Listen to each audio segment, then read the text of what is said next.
Amém, meus amados irmãos? Vamos ouvir então a palavra do Senhor com o nosso pastor Josenildo, que estará ministrando a palavra de Deus nesta noite, que ele possa entregar tudo aquilo que o Senhor colocou em seu coração.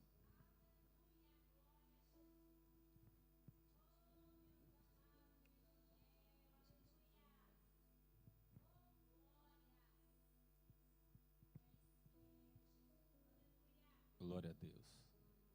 Cumprimento a igreja com a paz do Senhor Jesus, amém? Cumprimento também os irmãos que estão assistindo, acompanhando o culto pela internet. Que Deus os abençoe.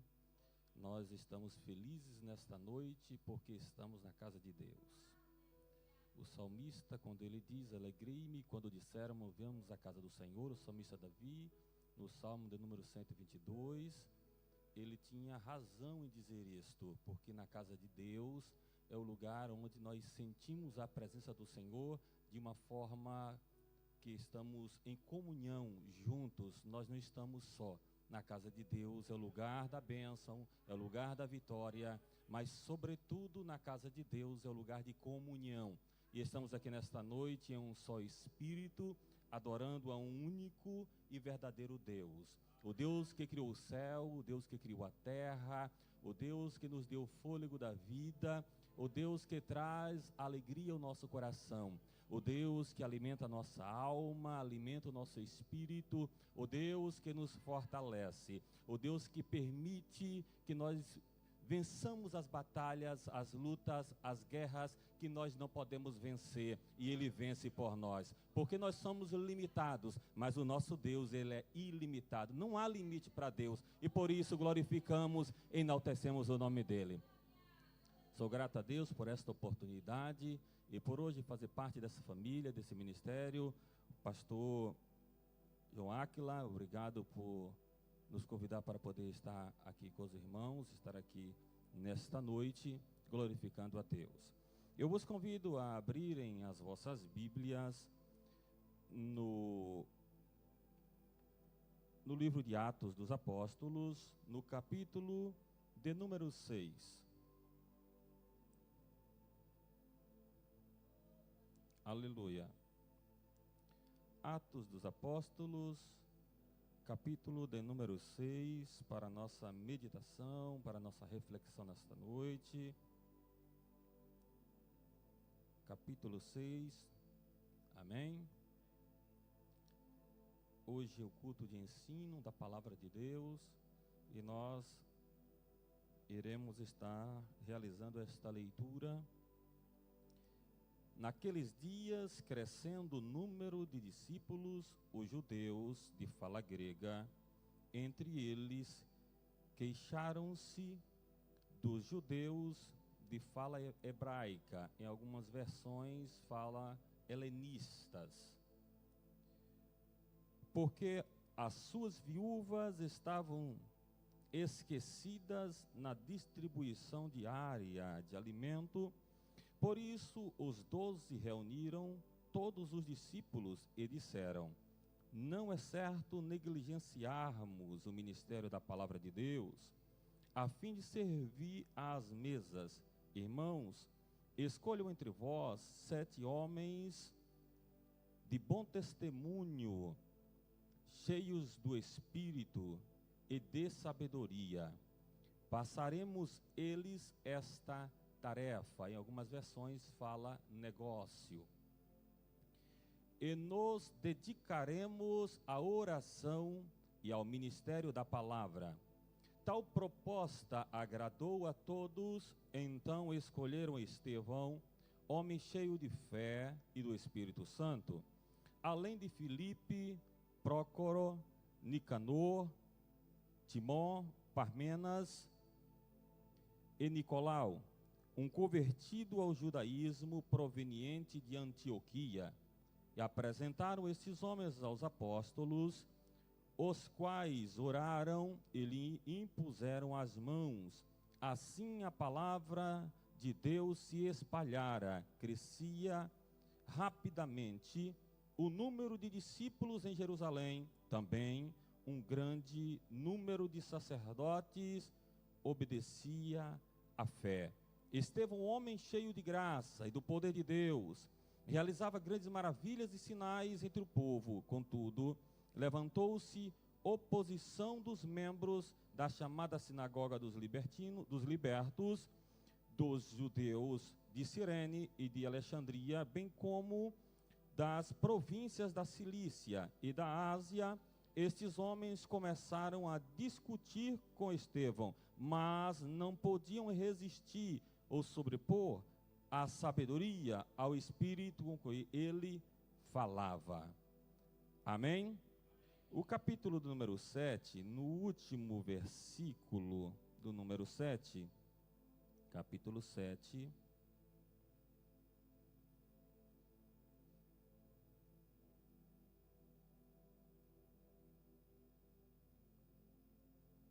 no versículo 60,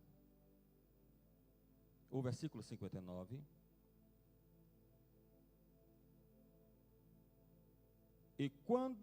enquanto apedrejavam Estevão, ele orava: Senhor Jesus, recebe o meu espírito.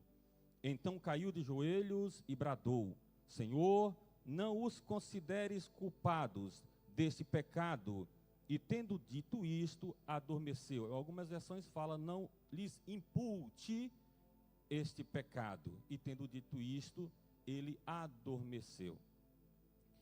Queridos irmãos, nós estamos diante de um texto que registra o início da igreja, ou seja, é uma história da qual também nós fazemos parte, porque nós somos frutos desta história. Nós somos a igreja de Cristo nos dias atuais. Esta igreja que ultrapassou milênios e aqui está de pé, erguida para a glória de Deus. Esta igreja em que Jesus, ao dizer a Pedro, em Mateus no capítulo 16, quando Jesus está falando com os seus discípulos, e no versículo 18, Jesus disse a Pedro: tu és Pedro, sobre esta pedra edificarei a minha igreja, e as portas do inferno não prevalecerão contra ela. A igreja é edificada em Cristo, Ele é a rocha, nele nós estamos edificados. E Jesus edifica a igreja. Ele fala sobre uma igreja que surgiria na terra. Mas no momento em que Jesus fala a Pedro sobre a igreja, ela ainda não era visível aos olhos humanos, porque Jesus ainda não havia ido à cruz, ou não havia morrido na cruz e ressuscitado. Mas havia uma promessa sobre a igreja. Nós sabemos que no decorrer da história, Deus levantou um povo para adorá-lo, e o adorava em altares, adorava em tabernáculo, o adorava em templos, mas surgiria a igreja, que na igreja seria tudo diferente. A igreja não teria a presença de algum objeto que representasse a presença de Deus. Na igreja, a presença do Senhor, ela é constante. Porque na igreja não precisamos de sumo sacerdote, nós precisamos nos prostrar diante do Senhor em adoração. E estamos aqui nesta noite para isto. Estamos aqui nesta noite para adorar o Senhor. Na época em que Lucas ele escreve o livro de Atos, que é o livro histórico do Novo Testamento, o livro de Atos dos Apóstolos é um livro histórico. Lucas, que também escreve o Evangelho, que leva o seu nome. Quando ele faz esse registro, é interessante a maneira, os detalhes, ou a riqueza de detalhes que Lucas consegue para poder compor este livro e a história da igreja. Porque antes deste acontecimento que foi descrito na palavra, para entendermos um pouco o cenário daquela época, Porque quando Estevão com os demais diáconos são escolhidos, é porque havia uma necessidade urgente na igreja. Havia pouco tempo que Jesus havia morrido, ressuscitado e retornado para os céus. Porque no livro de Atos dos Apóstolos, no capítulo 1, é o capítulo em que Lucas registra a ascensão de Jesus.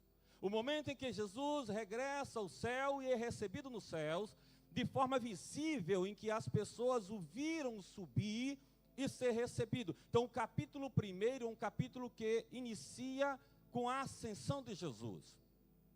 Mas quando Jesus, antes de subir aos céus, ser recebido aos céus, ele ainda orienta a igreja. E Jesus disse aos seus discípulos que eles não se ausentassem de Jerusalém, que eles permanecessem em Jerusalém, até que do alto eles fossem revestidos de poder. E quando eles fossem revestidos de poder, eles lhes seriam testemunha, tanto na Judéia, como em Samaria, e até os confins da terra. Jesus dá esta orientação aos seus discípulos. Ele é recebido nos céus, mas os céus se manifestam com a presença de anjo e diz que da mesma maneira que ele foi recebido, ele voltaria. A promessa da volta de Jesus, ela é real. E a partir daquele momento, os discípulos, eles começam uma nova jornada. E eles esperam a manifestação da presença do Espírito Santo, o qual Jesus havia dito que enviaria e não nos deixaria órfãos. E quando eles estão aguardando, eles estão esperando, porque Jesus morre na Páscoa. Após a Páscoa vem a festa de Pentecostes. E na festa de Pentecostes eles estavam esperando e estavam reunidos. Porque no capítulo 1 descreve o que eu vos falei, mas no capítulo 2 já mostra os discípulos e alguns irmãos reunidos, aguardando a promessa, estavam orando.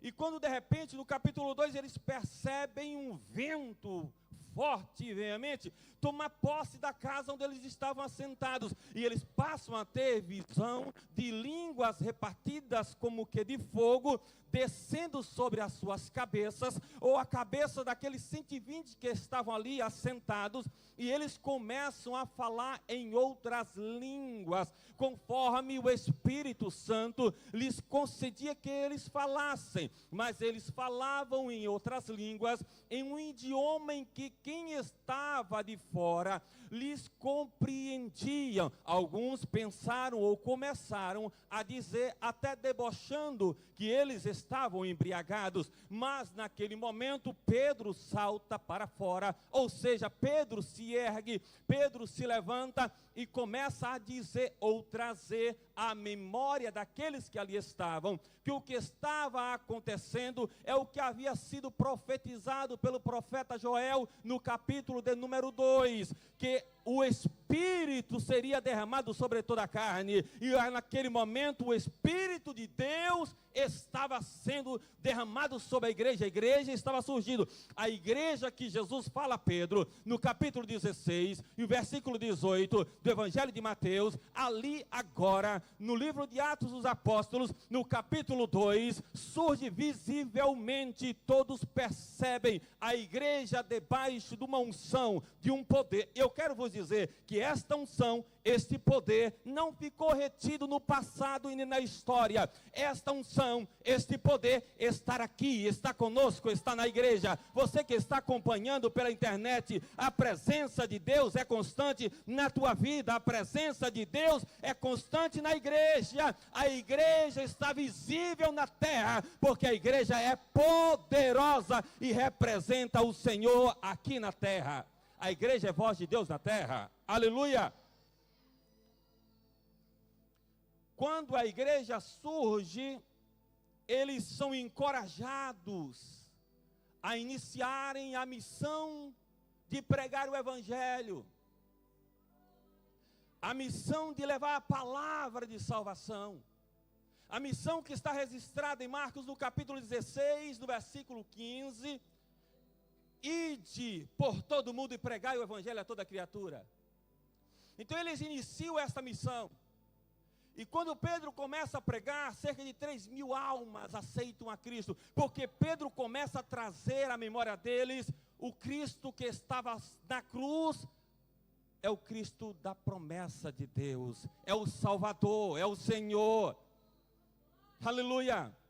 E as pessoas aceitam Jesus, aceitam a salvação em Cristo. E começa então a formação da igreja. No capítulo 3 é o momento em que Pedro prega. Capítulo 4 de Atos dos Apóstolos, nós podemos observar que Pedro, após pregar, ele vai até o Sinédrio. Por consequência da pregação, ele é preso. Nós estamos em um ano em que, através da ministração do nosso pastor presidente, nosso pastor Abraham Robinson Ferreira, a igreja se desperta neste ano para a intercessão. A igreja é despertada para a intercessão. E nesta reflexão, buscando estar, me atentando ao contexto do texto que nós lemos, trazendo um pouco da história para compreendermos melhor. Quando Pedro ele é preso, os irmãos estão intercedendo por Pedro. E após a intercessão da igreja, Pedro é solto. O Senhor envia um anjo e liberta Pedro. Então nós percebemos que a pregação do evangelho trouxe para a igreja uma perseguição. Uma perseguição externa. Uma perseguição que vinha de fora. Mas quando ele é solto, no capítulo 5 de Atos, nós encontramos a história de Ananias e Safira, que tentam enganar aos apóstolos e tentam enganar o Espírito. Mas Deus não deixa nada oculto e Deus não deixa a igreja ser enganada. Aleluia. O Senhor traz à existência ou mostra aquilo que está oculto, que está escondido, mas que está prejudicando a sua obra. Aleluia. Então ali nós podemos perceber algo que começa a acontecer internamente na igreja. Os problemas começam a surgir. Mas os problemas começam a surgir, mas Deus começa a manifestar-se como um Deus poderoso. O Senhor Jesus começa a manifestar-se através do Espírito Santo como o Senhor da igreja, o Cristo que deu a vida pela igreja. Aleluia. Que após este episódio, todos sabem que eles morreram. Isso no capítulo 5. Mas nós sabemos que cerca de 3.000 pessoas aceitaram a Jesus em uma só vez, e depois foram vindo mais pessoas aceitando a Cristo. Era tudo novo para eles. E ali havia não só judeus nascidos em um lar judeu, mãe judia, pai judeu. Ali também havia judeus que vinham de todas as partes para adorar, para estar no templo, para participar das festas judaicas. Havia judeus que eram judeus gregos, judeus que falavam em grego, que nasceram no período em que os judeus foram dispersos. Porque após o reinado de Salomão, o reino foi dividido em 2 reinos, o reino do norte, o reino do sul. E posteriormente esses reinos, eles se tornaram cativos. E ao se tornarem cativos, perderam a sua identidade. Alguns retornaram, outros ficaram dispersos. E naquele período da divisão dos reinos, em que 10 tribos de Israel formam o reino do norte, em que 2 tribos formam o reino de Judá. Mas, no reino em que as 10 tribos se reúnem, Samaria se torna a capital. Daí começa a história dos samaritanos, em relação aos conflitos com os judeus, mesmo sendo que os samaritanos também eram de origem judaica. Passou a haver uma mistura. Quando eles estavam ali reunidos naquele momento, independente, começaram a aceitar Jesus, a aceitar a fé. E quando eles aceitaram, eles começaram a perceber que as suas viúvas, ou as viúvas dos falantes de grego, aqueles que falavam gregos, elas não tinham o mesmo atendimento daquelas que eram realmente totalmente judias. Então começou a haver esse problema na igreja. E quando começou a haver esse problema, começou a surgir um grande mal que surgiu no início da igreja e que tem tentado perpetuar durante os séculos, que é a murmuração. Então eles começaram a murmurar, porque questionar algo, observar algo é normal. Agora, conversar com quem de direito também é correto. Não haver murmuração entre o povo, porque quando começa a haver murmuração, começa a haver dissensão. Quando começa a haver dissensão, começa a haver a divisão.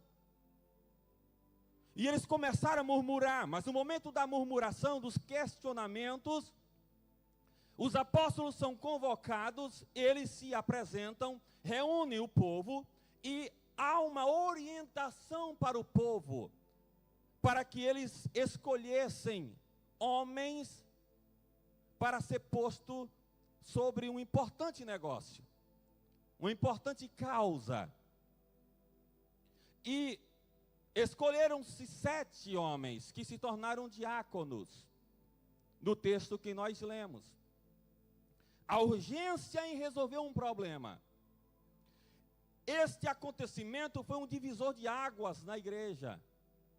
Marcou o início de uma organização da igreja. Porque os apóstolos estavam preocupados, porque eles iriam dedicar-se ao ministério da oração e ao ministério da palavra, e não poderiam estar servindo à mesa, estar servindo as viúvas, estar servindo os órfãos, os necessitados, e estar ministrando a palavra, e estarem orando, ou seja, ninguém faz nada sozinho, nós precisamos uns dos outros. A igreja se completa quando todos nós nos dispomos a trabalhar para Deus. Quando eles são separados para servir ao Senhor, desses 7 diáconos, 2 se destacam, mas eu gostaria de falar um pouco sobre um destes, que se destacou sobre todos os outros, que foi Estevão. Estevão foi separado para cuidar das viúvas, para atender a necessidade urgente da igreja. Só que Estevão, ele começa também a pregar a palavra. Estevão começa a falar sobre Jesus. E quando Estevão começa a falar, a pregar, ele começa a incomodar, principalmente aqueles que haviam condenado Jesus, e que não aceitava que aquele que foi à cruz seria o Cristo prometido. Quando ele começa a anunciar a Cristo, falar de Jesus, no texto nos fala que ele já foi chamado a atenção em relação a isso, para dar explicações, para se expressar sobre isso. E quando eu estava lendo esse texto, porque Estevão é um homem cheio de fé, cheio do Espírito, de boa reputação, mas o texto nos diz que ele também era cheio de fé. Quando mandou escolher, precisaria ter boa reputação. Aqui nós estamos falando de uma escolha para diácono, para o serviço da igreja. Nós não estamos falando sobre um pastor, sobre um missionário, ou um outro cargo dentro da ordem eclesiástica da igreja. Nós estamos falando sobre um diácono, alguém que está para servir, precisava ser alguém de boa reputação. Eu gostaria nessa noite de falar sobre algumas características de um intercessor. Porque eu tenho Estevão aqui, no último versículo que nós lemos, do capítulo 7, nós podemos observar Estevão intercedendo no momento que ele está para morrer. Mas para que ele chegasse até ali, nós iremos ver as características da vida de Estevão, que formavam Estevão. Porque Estevão era um homem de boa reputação, independente da função que nós venhamos a exercer na igreja, nós precisamos ter boa reputação. Aleluia! Boa reputação não é algo que é cobrado de obreiro, boa reputação é algo que é da igreja. Todos nós cristãos precisamos ter boa reputação.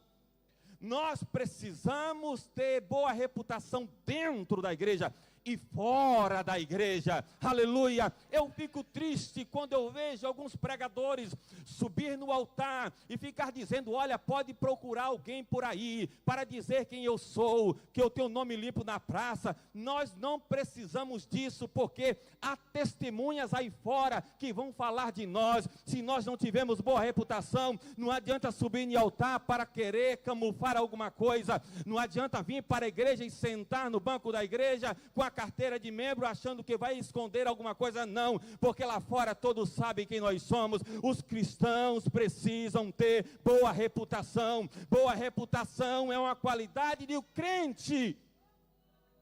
Aleluia! Ser honesto, ser direito, são qualidades nossas, cristãs. Aleluia! Agíamos de forma errada quando nós não conhecíamos a Jesus. Mas quando nós conhecemos ao Senhor, nós somos orientados a ter boa reputação. Então essa é uma das qualidades de um intercessor, ter boa reputação. Estevão tinha boa reputação. Ser cheio do Espírito Santo. Nós cristãos, nós recebemos o Espírito Santo, ele habita em nós, porque nós somos templo de Deus. Porque o Espírito Santo, quando ele manifestou-se à igreja, foi para permanecer nela. Você não está entendendo? O Espírito Santo, ele veio para permanecer na igreja. Ele permanece na sua vida, permanece em você, ele permanece em nós, e nós estamos aqui cheios do Espírito, cheios do Espírito, do Espírito, do Espírito Santo de Deus. Se você é cheio do Espírito Santo, dê um brado de glória nesta noite, enalteça o nome dele, porque ele é poderoso para te abençoar. Aleluia! Ser cheio do Espírito Santo. O intercessor precisa ser cheio do Espírito Santo. Para nós intercedermos, precisamos ser revestidos, cheios do Espírito Santo de Deus. Porque a intercessão é se colocar no lugar de outra pessoa, ou seja, o intercessor, ele não intercede por si mesmo, o intercessor intercede por a causa de alguém. Você olha para a causa de alguém e intercede por ela. E esta igreja está intercedendo, é ano de intercessão. Aleluia! Nós estamos apresentando causas que não são nossas. Aleluia! E se tornam nossas. Por quê, pastor? Porque o Senhor constituiu uma igreja unida. Porque o Senhor constituiu uma igreja em comunhão. Então a sua dor também é minha dor, a sua alegria também é minha alegria. Aleluia! Harancho de paz. A igreja intercede, porque aquilo que nós recebemos, nós queremos que aquele que não conhece, que está lá fora, também receba. É ano de intercessão, e o intercessor, ele precisa ter estas qualidades, para que a sua ação intercessória, ela possa surtir efeito, para que Deus olhe para você, e ouça a tua oração, e não só ouça a tua oração, mas ele venha responder a tua oração. Aleluia! Aleluia. O intercessor precisa ser alguém que tenha sabedoria.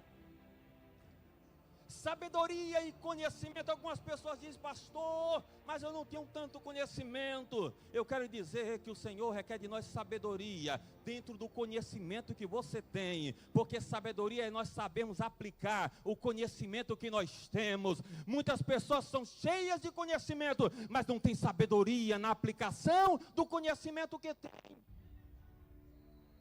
E eu creio que todos nós temos conhecimento suficiente para sabermos aplicar a verdadeira sabedoria. Quando no capítulo número 7, Estevão, ao responder, interessante que Estevão, ele é julgado, e há uma comparação, uma aparência muito grande entre o julgamento de Estevão e o julgamento de Jesus. Estevão estava também perante o sinédrio para ser julgado. Ou seja, não encontraram nada para condenar Estevão, mas levantaram uma calúnia. E nesta calúnia começaram a dizer que Estevão estava falando contra Moisés. Estevão estava tentando deturpar os mandamentos de Deus. Estevão estava indo de encontro com o templo que havia sido estabelecido. Começaram a inventar calúnia, esse espírito maligno que tenta lutar para entrar na igreja, até nos dias atuais, em nome de Jesus Cristo, seja repreendido de nosso meio, em nome de Jesus. Que Deus converta os caluniadores. Aleluia. Então os irmãos percebem que muitos problemas que nós passamos hoje não são problemas de hoje, são de muito tempo atrás. E quando começam a caluniar, Estevão, ele não se levanta para se defender. Estevão defende a sua fé, aleluia. Um verdadeiro intercessor, ele defende a sua fé. Nós precisamos, igreja, sermos defensores da nossa fé, da fé que nós professamos. Estevão defende a sua fé. Estevão traz no capítulo 7 uma pregação. Estevão era um mestre, porque a maneira como Estevão fala àqueles homens, parece que Estevão fez um curso de homilética, de hermenêutica, todas as áreas da teologia. Os irmãos observam que naquela época não existia os livros que nós temos hoje. Estevão, ele não tinha acesso ao que nós temos hoje. Mas Estevão mostra aqui, no capítulo 7, que ele tinha conhecimento da Torá judaica, que Estevão tinha conhecimento do Pentateuco, dos livros de Moisés. Estevão tinha conhecimento dos livros proféticos, os profetas. Estevão era um homem de conhecimento. E Lucas registra aí tudo isso no capítulo 7. Porque Estevão, quando vai falar àqueles homens, antes de chegar em Jesus, Estevão retrocede no tempo e na história. No capítulo 7, Estevão retrocede até Abraão.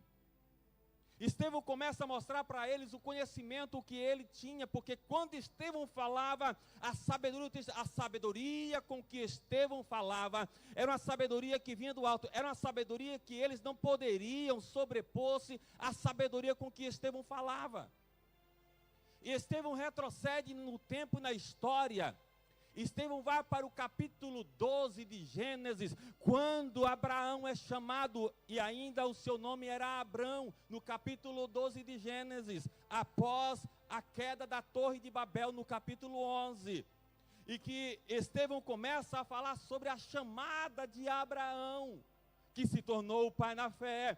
E Estevão começa a falar sobre o filho de Abraão, sobre a descendência de Abraão. Estevão começa a falar sobre Isaac. Estevão começa a falar sobre os filhos de Isaac, sobre Jacó. Estevão fala sobre Esaú. Estevão começa a abrir um leque para aqueles que estavam ali e começa a fazer uma exposição exposição, um texto expositivo, uma pregação expositiva naquela época, e começa a mostrar para eles os fatos históricos, porque o que ele estava falando não era blasfêmia, era algo que ele acreditava que estava se cumprindo naqueles dias, aleluia. E Estevão começa a falar àqueles homens. Estevão, retrocedendo na história, Estevão vai ao capítulo 46 de Gênesis e diz sobre Isaac, sobre os filhos de Jacó, porque Jacó, ele desce para o Egito para poder sair da situação que se encontrava, porque havia fome na terra, e José estava no Egito, já como um governador.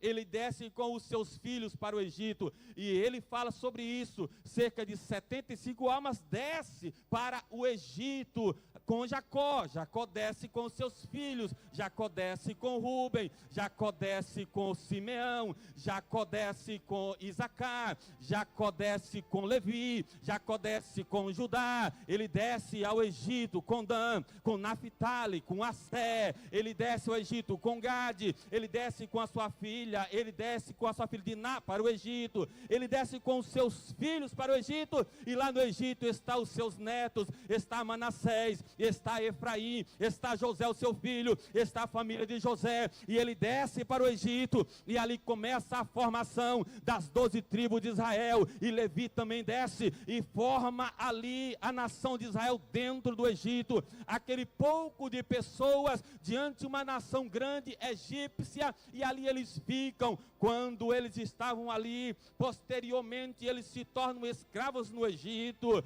mas Deus levanta Moisés, e ele começa a falar sobre Moisés, que Deus levanta como o libertador do povo, e Deus levanta Moisés, e Moisés tira o povo do Egito, e através de Moisés o povo passa pelo Mar Vermelho, através de Moisés o povo no deserto, eles têm o cuidado de Deus e a proteção de Deus, aleluia, e passam 40 anos no deserto, mas depois de 40 anos o povo recebe a terra prometida a Abraão, Isaque e Jacó, aos patriarcas, e ele começa a mostrar isto para eles, e começa a mostrar: olha a terra que hoje vocês estão pisando, é a terra que foi prometida, aleluia. E ele começa um discurso duro para eles, e ele diz àqueles homens, aleluia: povo rebelde, obstinado de coração, e de ouvido vocês são iguais aos seus antepassados, sempre resistem ao Espírito Santo. Qual dos profetas os seus antepassados não perseguiram? Eles mataram, eles que prediziam a vinda do justo, de quem agora vocês se tornaram traidores e assassinos, vocês que receberam a lei por intermédio de anjos, mas não lhe obedecem. Ouvindo isto, ficaram furiosos e rangearam os dentes contra ele. Mas Estevão, cheio do Espírito Santo, levantou os olhos para o céu e viu a glória de Deus, e Jesus em pé à direita de Deus, e disse: vejo os céus abertos, o Filho do Homem em pé à direita de Deus. Mas eles taparam os ouvidos e, dando fortes gritos, lançaram-se todos contra ele, arrastando para fora da cidade, e começaram a apedrejá-lo. As testemunhas deixaram aos seus mantos aos pés de um jovem chamado Saulo. Enquanto apedrejavam Estevão, este orava: Senhor Jesus, recebe o meu espírito. Então caiu de joelhos e bradou: Senhor, não nos consideres culpado deste pecado. E tendo dito isto, adormeceu. Estevão tinha coragem de dizer o pecado que havia na vida daqueles homens, e que eles precisavam mudar e aceitar Jesus como seu Salvador. Aleluia, aleluia. Então o capítulo 7 é uma exposição linda da palavra de Deus. O capítulo 7 mostra um homem intercessor, um mártir intercessor, um homem que intercede por aqueles que precisam, um homem cheio de fé. E no versículo 8 do capítulo 6 diz: cheio de poder. Um intercessor precisa ser cheio de poder. Pastor, mas eu não percebo que eu tenho poder nenhum. Comece a perceber a partir de hoje o poder que há em você. Você é um vaso de barro, mas dentro de você há um tesouro especial. Dentro de você há algo que o próprio Deus depositou. Aleluia! Glória a Deus! Bendito é o nome do Senhor para sempre. Aleluia! E no versículo 10, nos fala que Estevão tinha uma mensagem irresistível. Porque ninguém poderia ouvir Estevão pregar. Ou aceitava, ou inventava uma mentira como inventaram. Mas não havia como contestar a pregação de Estevão. A mensagem de Estevão era irresistível. A mensagem de Estevão, ela penetrava no coração e na alma. Porque o Evangelho é isto. Aleluia. A mensagem do Evangelho penetra na nossa alma. Você pode ouvir discursos e mais discursos de homens, discursos humanos, mas o Evangelho é diferente. Quando você ouve, a sua alma sente algo diferente. Quando nós ouvimos o Evangelho, em muitos momentos a nossa alma se alegra de tal forma que as lágrimas nós não conseguimos contê-las. Aleluia! A nossa alma regozija-se no Senhor. Não há mensagem humana que pode tocar o coração do homem. Só a mensagem de Deus que pode tocar o coração, pode tocar a alma, pode tocar o espírito. E esta mensagem que nós estamos pregando aqui nesta noite é a mensagem de Deus. A mensagem que converte o homem do seu pecado. A mensagem que nos leva à presença do Senhor. E a mensagem de Estevão era uma mensagem irresistível. As pessoas precisam nos ouvir e sentir em nós a presença do Espírito Santo. As pessoas precisam nos ouvir, mas não ver apenas um homem, não ver apenas uma mulher, mas ver um servo do Deus vivo, um portador de uma palavra de libertação, um portador de uma palavra de salvação. O mundo precisa te ver diferente, o mundo precisa te ver diferente, porque nós somos diferentes. Aleluia. Estevão era um homem cheio de poder e com a mensagem irresistível. Estevão tinha a sua fé, mesmo em situações difíceis. No versículo 13 nos mostra isso. Porque mesmo na situação difícil, sendo condenado, caluniado, Estevão mantém a sua fé. E essa é uma palavra para nós. Independente do que nós estamos passando, independente do nosso sofrimento, da nossa luta, da nossa angústia, porque nós vamos vencer os problemas hoje, mas amanhã virão outros, e nós vamos continuar lutando. Nós precisamos manter a nossa fé. O cristão mantém a sua fé independente da situação. Estevão manteve a sua fé. O intercessor precisa manter a sua fé, mesmo em situações difíceis. O intercessor precisa ter paz, porque quando eles olhavam para Estevão, eles viam Estevão, a face de Estevão, como a face de um anjo. Porque eles viam em Estevão uma paz que o mundo não pode dar. Jesus disse que nos daria a paz dele, a paz que o mundo não pode dar. E Estevão tinha essa paz, independente do que fosse acontecer com ele. Interessante que ninguém ainda havia morrido por amor ao Evangelho, ou por pregar o Evangelho. E Estevão tinha paz, porque Estevão sabia que Jesus havia sido condenado por aquelas mesmas pessoas, e daquela mesma forma. Mas a paz estava nele. Você que está angustiado, que está angustiada, sabemos que é difícil, são difíceis as angústias da vida. Mas como diz o apóstolo Paulo, tem um por certo que as aflições do tempo presente não hão de comparar-se com a glória em que nós há de ser revelada. A mensagem que eu tenho para você nesta noite, fica aí firme e perseverante. Porque Deus tem algo a revelar na sua vida que é muito maior do que a tua luta, muito maior do que a tua prova. Mas persevere em nome de Jesus. Tenha paz, mesmo em tempo de guerra. Tenha paz em você. Tenha paz dentro de si. Aleluia. Estevão tinha paz. Eles puderam perceber isto em Estevão. Aleluia. E eles começaram a perceber que Estevão era um homem conhecedor das Escrituras. E eles sentiram uma grande afronta. Eles não poderiam calar aquele homem. E eles levam Estevão para fora da cidade. Tira-lhe as vestes. Apedreja Estevão. Quando estava lendo este texto, não tem como não ler esse texto e não nos reportarmos até a cruz.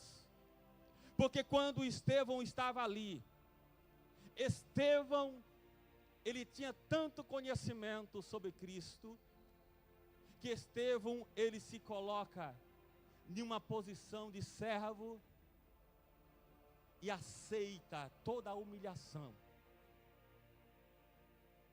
Da mesma forma que tiraram as vestes de Jesus.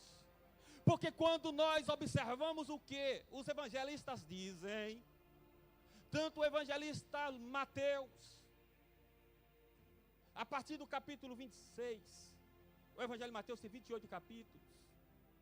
O evangelista Lucas, a partir do capítulo 14, capítulo 15, tem 16 capítulos. O evangelista Marcos, há 16 capítulos. O evangelista Lucas, com 24 capítulos, a partir do capítulo de número 22, 23, quando ele vai para o Getsemane e ele é levado até a cruz. Após isto, ele sai da Santa Ceia. E quando João, por volta do capítulo 19, dos 21 capítulos, começa a descrever também a condenação de Jesus. Jesus sendo levado até a cruz. E Estevão não tinha os evangelhos que nós temos hoje para podermos estar observando isso, mas ele conhecia a história. E ele sabia que quando Jesus foi levado até a cruz, tiraram as vestes de Jesus, humilharam Jesus, e ele aceitou a humilhação, porque ele sabia que se perdesse a sua vida, ele ganharia a eternidade. E Estevão, ao ser apedrejado, ele olha para os céus. Estevão vê Jesus se levantar no trono. Eu tenho uma mensagem para você nesta noite. Para você, intercessor, nos momentos mais difíceis, as pessoas podem não ver, o mundo pode não ver, mas o teu Deus está no trono te vendo. O teu Deus está no trono e está te vendo, e pode ter certeza que se for preciso ele se levantar, ele se levanta para te defender. Aleluia! Rayon de paz, xarabacandarabahas. Ele se levanta.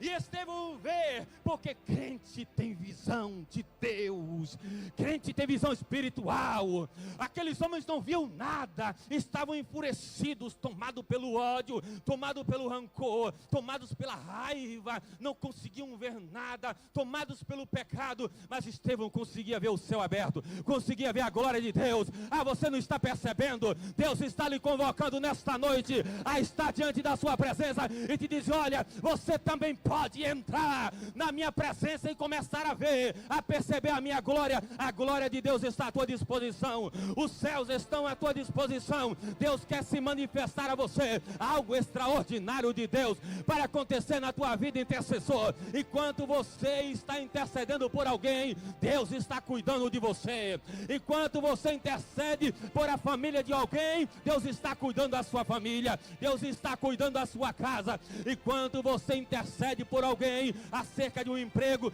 Deus está sustentando o teu trabalho. Enquanto você, pastor, mas eu também estou desempregado, pode ter certeza, se você está intercedendo por alguém, alguém está intercedendo por você, e Deus vai abrir a porta para você. É ano de intercessão, e essas características na vida do intercessor, elas precisam ser estilo de vida. Aleluia! Isto precisa fazer parte da nossa vida como intercessores. E Estevão, ele conclui o seu ministério como intercessor. E Estevão ele aprende com Jesus. E nós precisamos aprender com Jesus.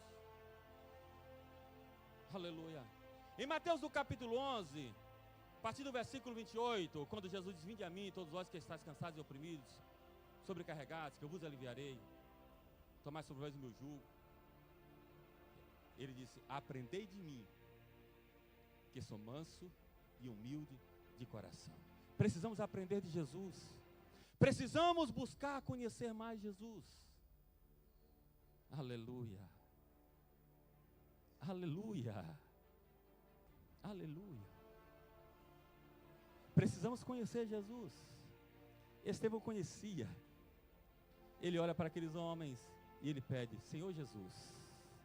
Porque ele sabe que na cruz, Jesus olha para aqueles que estavam ali lhe crucificando, lhe condenando, e diz: Pai, perdoa eles, porque eles não sabem o que estão fazendo. Estevão nos dá aqui mais uma lição, que o intercessor é alguém que perdoa. O intercessor é alguém que perdoa. Se você quer ser um intercessor, se você quer que Deus ouça a tua oração, se houver no seu coração algum rancor contra alguém, perdoa, libera o teu coração, libera a tua alma, aleluia, porque os sentimentos ruins não prejudicam outra pessoa, está te matando, está matando você, se liberte disto. Estevão libera perdão. Senhor Jesus, não imputa a eles este pecado. Interessante, Jesus disse: Pai, em tuas mãos entrego o meu espírito. Estevão dobra seus joelhos e adormece. Estevão tinha a convicção que nós precisamos ter, que a morte não nos tirará o direito da eternidade. Aleluia. Se nós andarmos na presença do Senhor e formos fiéis a Ele, as promessas da eternidade se cumprirão na nossa vida. Que sejamos verdadeiros intercessores, que possamos interceder e tenhamos as qualidades de um verdadeiro intercessor. Que possamos ter as características que citamos aqui nesta noite, exemplificando na vida deste homem. Que possamos ser alguém de boa reputação, cheios do Espírito Santo, de sabedoria, de fé, de poder, uma mensagem poderosa, irresistível, convicção da nossa fé, mesmo em momentos de aflições, em momentos difíceis, e ter paz, uma paz que só Cristo dá. E ser alguém que perdoa, alguém que tem a capacidade de liberar perdão. E este intercessor se tornou o primeiro mártir da igreja. E após a morte de Estevão, houve uma perseguição à igreja. No capítulo 8 de Atos dos Apóstolos, nos primeiros versículos, Estevão é sepultado. Algumas pessoas, irmãos piedosos, pegam o corpo de Estevão e sepultam. E a partir daí, a igreja começa a se espalhar. E Filipe desce a Samaria para cumprir o que Jesus havia falado a eles na sua ascensão. Que o evangelho precisava ser pregado na Judeia, em Samaria e até os confins da terra. E nós somos frutos da pregação deste evangelho. E nós estamos aqui porque esse evangelho alcançou o nosso coração. alcançou a nossa alma, alcançou a nossa vida. E que sejamos verdadeiros intercessores e que tenhamos o Evangelho de Cristo como um estilo de vida, não um estilo religioso, mas uma mudança de vida. E que possamos perseverar fiéis na presença do nosso Deus. Que possamos, a cada dia, sermos instruídos pela palavra do Senhor. E possamos viver esta palavra. E que possamos usar esse conhecimento para alcançarmos outras vidas. Anda a intercessão. Eu creio que Deus vai salvar muitas almas e que essa igreja se tornará pequena. Se você crê, levanta a sua mão.